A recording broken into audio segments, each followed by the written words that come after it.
It seems like 2024 has been off to the races. Literally, when it comes to summer blockbusters, 2024 has been literally the year for great movies. And it is no different when we are talking about movies such as Twisters. Now, before I begin with this video, I want to, be very much aware that I will be touching on little things that if you're not interested in knowing about, just know that it may sound spoilery in a way. I'm not even going to put up a warning saying that it's a spoiler, because there really isn't much to spoil about this movie.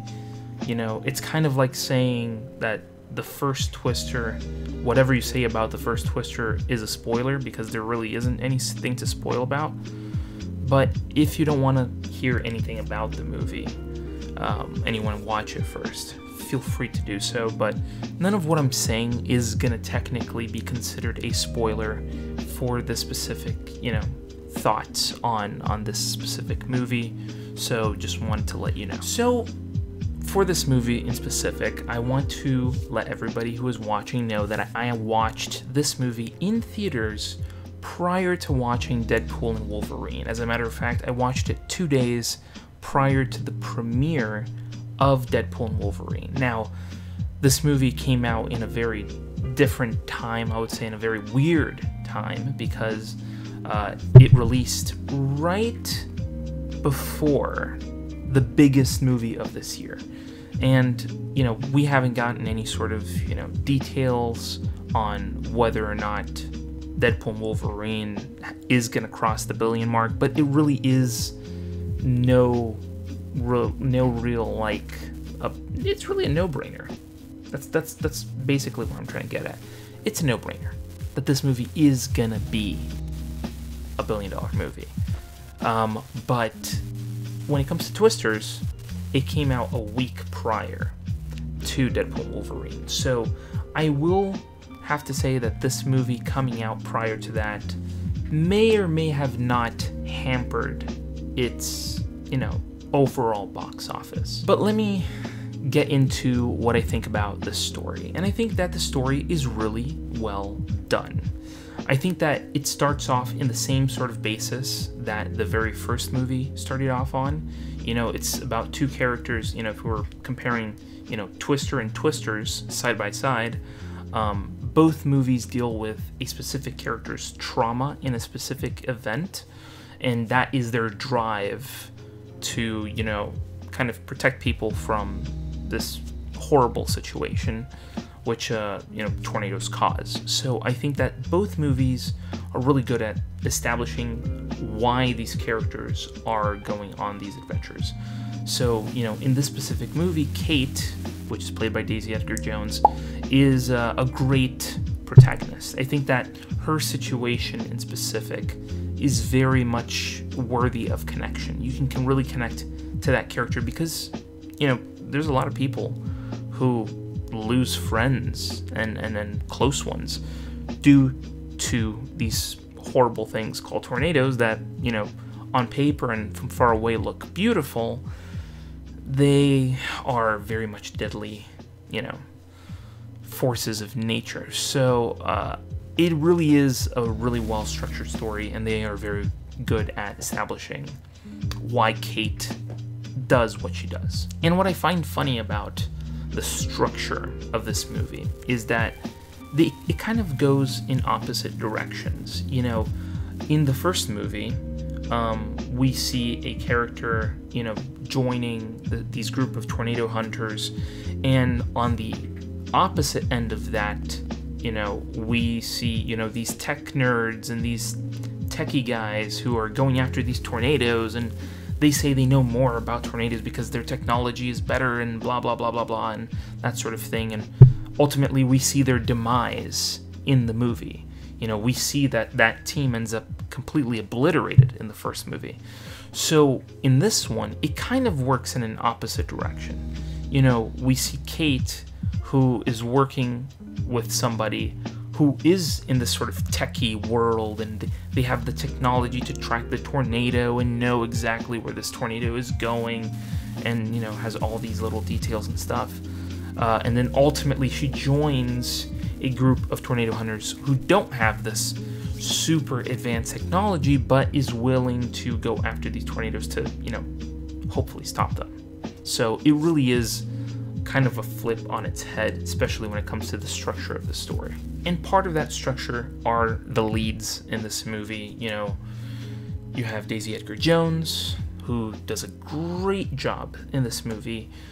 You have Glenn Powell, which is Glenn Powell. I mean, there's no critique I can give him other than the fact that he is who you think he is. Like, if you've seen Glenn Powell in anything else, you are more than likely already aware of what kind of character he's playing. But funny enough, towards the end of this movie, we see a different version of this character.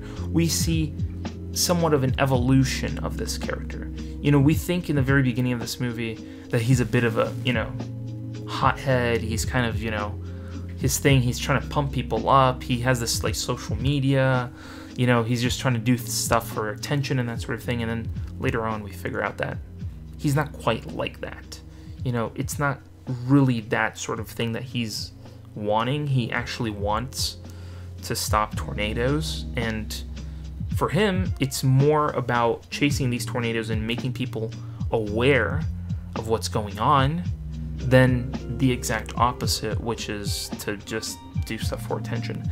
So I think his character has a great arc in this movie. You know, you think he's gonna play a stereotypical role of a jock that, you know, we're more, you know, aware of as a Glenn Powell type character, but ultimately it kind of flips on its head and we see a different side to him, which I think was a great decision in writing.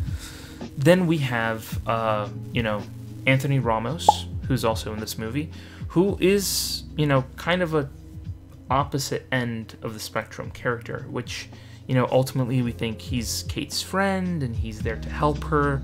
And then we find out that he joins a group of people who are working to make a profit off of the damage that is happening with tornadoes. Now, I think that that little piece of the story is interesting because if we talk about modern day and age, not talking about the first movie is more about people chasing tornadoes and trying to learn more about tornadoes.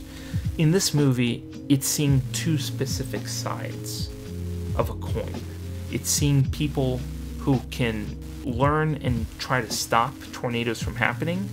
And then on the flip side, it's people who want to know about tornadoes and then make a profit out of whatever is left after the damage is done. You know, and that's kind of a, you know, thing that's kind of flipped on its head in this movie, and that's pretty interesting. So I think it does what it sets out to do, and that's setting out and showing that there are two sides of these coins. There's people who want to do good and want to, you know, bring attention to this so that people are aware, while there are also people who are willing to do some really sinister stuff behind the scenes after such tragedy, you know. And I find it interesting that this movie as a whole is incredible, and at the very end, it kind of leaves itself open for a sequel. I think that that's a great thing, because it's not trying to make you, like, fall in love with these characters right away, but it does leave itself open to come back and do something new. It's not like the first movie in that sense. In the first movie, you know, the characters go through a crazy tornado, they survive it, they hug each other out, kiss, and that's the end of the movie. That's the first movie. In this movie, it kind of leaves itself open to bring back these characters, and it leaves the end very open-ended. And that, in a way, is a cool thing, because that would be an interesting opportunity to bring these characters back and make a new Twister movie, you know, Twisters 2, you know, bring in new characters, have a a completely differentiated moment, you know, probably add, you know, moments in the city and a tornado comes and destroys a city. I think that's an interesting concept that we could totally explore in a sequel with these characters, you know, bringing back Daisy Edgar Jones, Glenn Powell, Anthony Ramos. I think these are great characters that are definitely something that we could explore in a sequel, and that would be very fun. And I can't mention this movie without mentioning the overall sound that this movie has. You know, not only is the sound in this movie fantastic, it's got a great, you know, sound effects thing. I will say that it could very well be nominated for an Oscar just on sound alone. And I could also add on top of that, not only is the sound great, but also the soundtrack is great too. I mean, there's great music that's being played in this movie, songs that have to do with the area, you know, it's got a bit of a country sound to it, which makes sense for the movie itself, so that's a great idea. And it also has great, you know, VFX. You know, the effects that you see on screen are great, the visual realism that you see on screen is fantastic. You know, we can't really compare, you know, apples to apples, how the VFX was back when the first movie came out, which we have to say, it was a long time ago, but the VFX wasn't astronomically better. You know, it wasn't a great type of VFX. It was a VFX that was utilized in a great way and did the job really well for that point in time.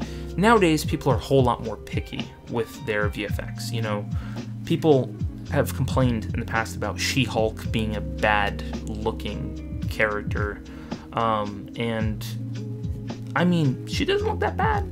The VFX team did a great job, you know, translating that character to life. So I mean, I think in this movie, in this case, they put a whole lot of work into making these tornadoes look very photorealistic, and they do the job very well in this movie.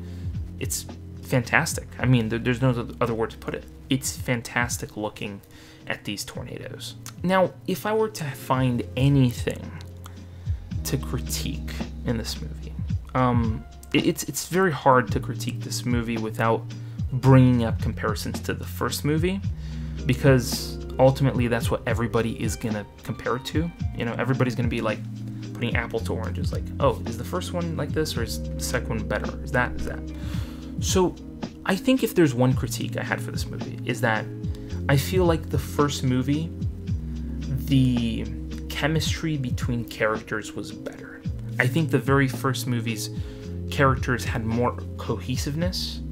You know, you felt the connection between characters in the first movie a whole lot more. Like, you feel like these people have known each other for years at this point, you know? And that's something that I experienced probably at the very beginning of this movie, of Twisters. I felt that at the beginning when we see Kate, you know, with her friends, and they're setting that up, you know, setting up Dorothy, which, you know, that's one of the cameos of this movie is Dorothy.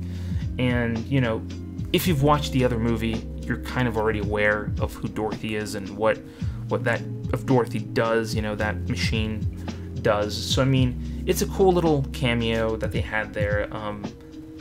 I think that apart from that, there hasn't been many connections to the first movie.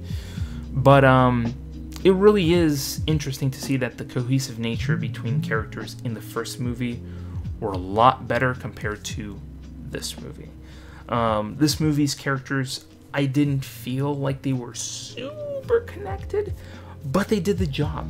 They got the job done. They were able to, you know, pull together and actually find cohesiveness in the end.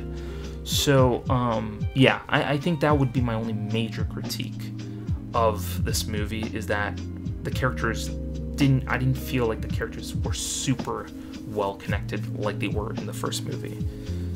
But that's about it. That's the only major thing I can critique about this movie. And I think all in all, this movie isn't trying to be better than the other movie. It's not trying to be better than Twister. You know, Twister is trying to kind of expand the universe. You know, as soon as I left the theater, as soon as I finished watching this movie, I thought to myself, I was like, this movie is not better than the first movie. Like, the first movie, I still think is a little bit better, but ultimately, this movie isn't trying to be better than the first movie. You get what I'm saying? Like, it's not really a movie that is trying to outdo what was done with Bill Paxton and Helen Hunt and Philip Seymour Hoffman and all these other characters that were thrown in there. They were trying to make an expanded universe from what they created back in the 90s. And I think that was a valid idea. And I think that they accomplished what was needed. It's a great movie. It's a fantastic movie to go and watch and see on a big screen. And at the same time, it didn't have to be the original because it's just trying to expand the universe.